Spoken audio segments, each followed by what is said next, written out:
Mes chers compatriotes, c'est Éric Jalton, maire des Abîmes, président de Cap Excellence, qui vous parle. Alors ce vendredi 10 avril 2020, le Conseil scientifique, qui est une émanation du ministère des Solidarités et de la Santé, composé de 11 scientifiques, vient de nous alerter sur la situation préoccupante de l'évolution de l'épidémie outre-mer et préconise plusieurs choses, dont particulièrement le doublement de la capacité d'accueil en lit de réanimation, ce que nous réclamons depuis tantôt.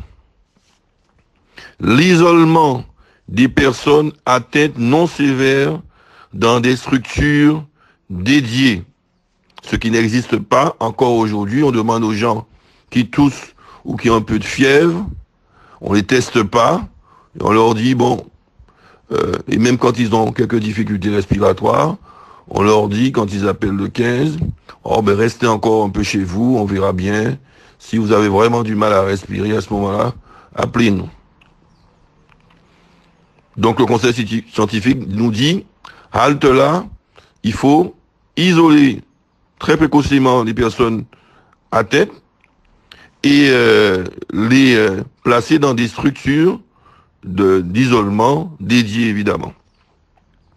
Et pour cela évidemment, le conseil scientifique demande de développer à grande échelle, dans des unités spécifiques, des tests de dépistage auprès notamment de toute personne suspecte,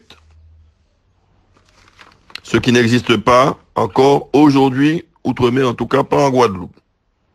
Le conseil scientifique continue en demandant un meilleur suivi des personnes contacts. Ce sont des personnes qui ont été en contact ou supposées avoir été en contact avec des personnes atteintes par la maladie.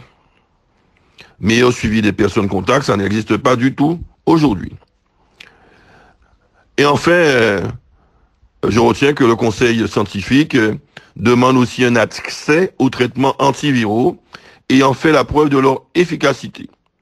Ce n'est pas tout à fait encore le cas ici en Guadeloupe, notamment par rapport à la chlordéquine, etc. Mais enfin, c'est un autre débat.